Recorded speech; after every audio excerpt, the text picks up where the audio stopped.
안녕하세요. 패스파인딩TV의 한수아입니다.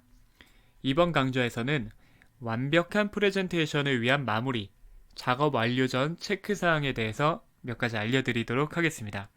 자, 지금까지 제가 말씀드렸던 다양한 기능들을 활용해서 멋있게 프레젠테이션 슬라이드를 하나 완성했어요.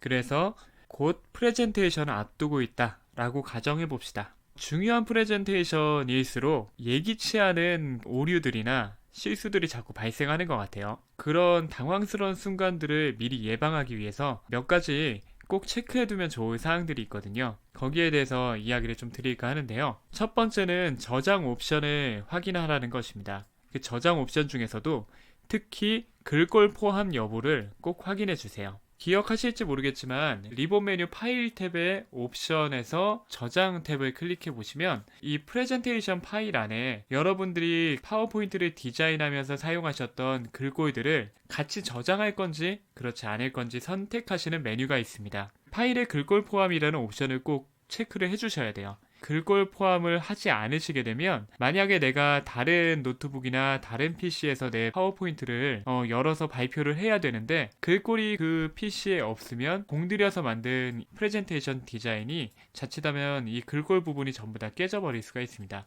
그래서 반드시 글꼴 포함을 체크해 주시고 그 다음에 파워포인트를 만드실 때 사용하셨던 폰트 파일들을 또 별도로 보내서 해당 PC에 설치를 해두시고 파워포인트를 켜시는 것을 강력하게 권합니다.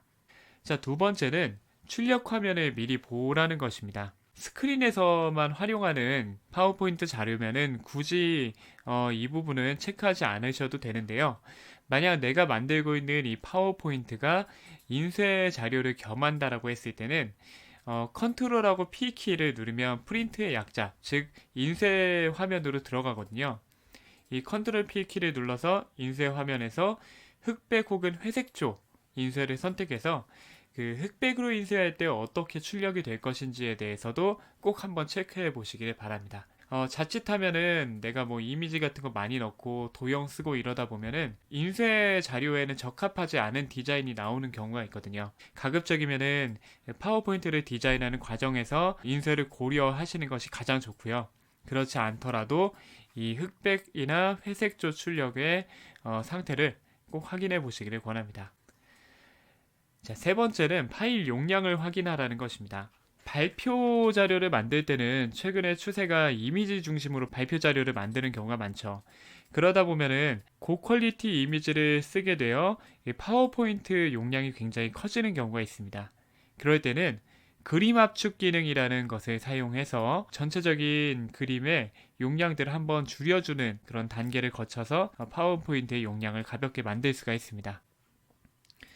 자, 네 번째는 PDF 사본을 만들라라는 것입니다. 파워포인트에서 다른 이름으로 저장하기 기능을 클릭하신 다음에 이 파일 확장자명을 PDF로 선택하시면 파워포인트에서 바로 PDF 문서로 변환하실 수가 있거든요. 간혹 어떤 PC에서는 굉장히 당황스럽게도 파워포인트 문서가 열리지 않는 경우가 있어요. 이럴 때는 준비해놨던 비상용 PDF 파일을 아크로벳 리더에서 여셔서 컨트롤하고 L키를 누르면 전체 화면 모드가 됩니다. 이때 애니메이션을 제외한 대부분의 기능이 정상 작동을 하거든요. 특히 뭐 프레젠테이션 리모컨으로 다음으로 넘어가기를 하시면 아크로벳 리더에서도 넘어가게 돼요. 그래서 내가 파워포인트에서만큼만은 아니겠지만 비상시에 대비할 수 있는 용도의 파일로는 충분히 기능을 하거든요. 그래서 이 PDF 사본을 만들라라는 조언도 한번 드려봅니다. 자, 마지막으로 외부에서 발표 시에는 특히 중요한 발표일수록 내 프레젠테이션 파일을 단순히 내 컴퓨터로만 가지고 갈 것이 아니라 USB나 아니면 내 이메일을 통해 미리 보내놓는다거나 좀 다양하게 백업을 해두시는 게 굉장히 중요합니다. 내가 파일을 하나만 들고 갔는데 만약에 현장에 갔을 때 당장 발표를 시작해야 되는데 파일이 오류가 났다 라고 하면은 그날 발표는 거의 망한다라고 보셔도 무방하겠죠. 기회는 항상 다시 오지 않는 것이니만큼 모든 순간을 잘 대비해 놓으시는 게 필요할 것 같습니다. 그래서 제가 이렇게 작업 완료 전에 체크사항으로 5가지를 좀 제시해 봤는데요. 하나하나 리뷰해 가면서 어디에 기능이 있는지 좀 말씀을 드리도록 하겠습니다. 먼저 글꼴 포함해서 저장을 하시려면 왼쪽 상단에 리본 메뉴 파일 탭 클릭하시고 옵션 클릭하신 다음에 저장 탭을 클릭하시고 맨 밑으로 내려와 보면 파일의 글꼴 포함이 있어요. 모든 파워포인트 파일마다 설정을 해주셔야 되니까 새로 파워포인트 파일을 만드실 때 꼭 미리 체크해 두시기를 권합니다. 그 다음에 출력 화면 미리 보기는 컨트롤 P를 누르시면 이런 화면이 나와요. 여기서 이 부분에서 회색조나 흑백 버튼을 눌러서 출력할 때 어떤 모양으로 나오겠는지를 미리 확인해 보시기를 또 권한다는 이야기입니다. 파일의 용량을 줄이는 방법은 그림 압축이죠.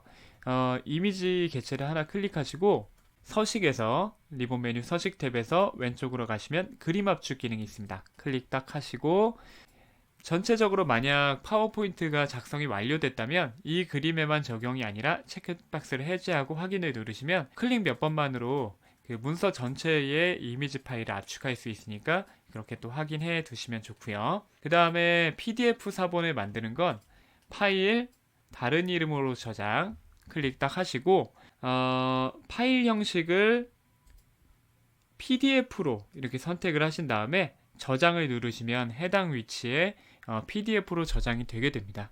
굉장히 간단하죠. 이런 방식들을 통해서 내가 조금 더 완벽한 프레젠테이션을 위한 디테일한 마무리까지 마치실 수가 있을 겁니다.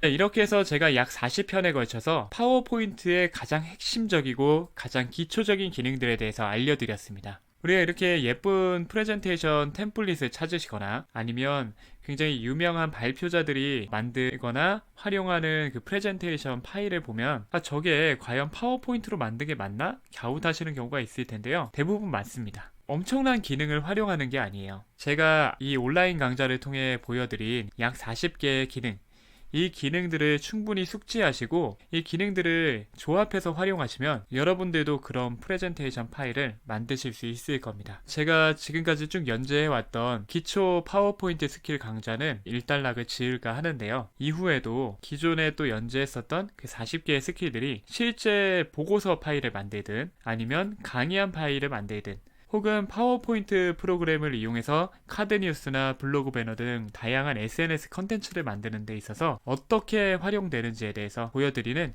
여러 가지 컨텐츠들을 여러분들께 공유하도록 하겠습니다. 앞으로도 많은 관심을 가지고 지켜봐 주시면 감사하겠습니다.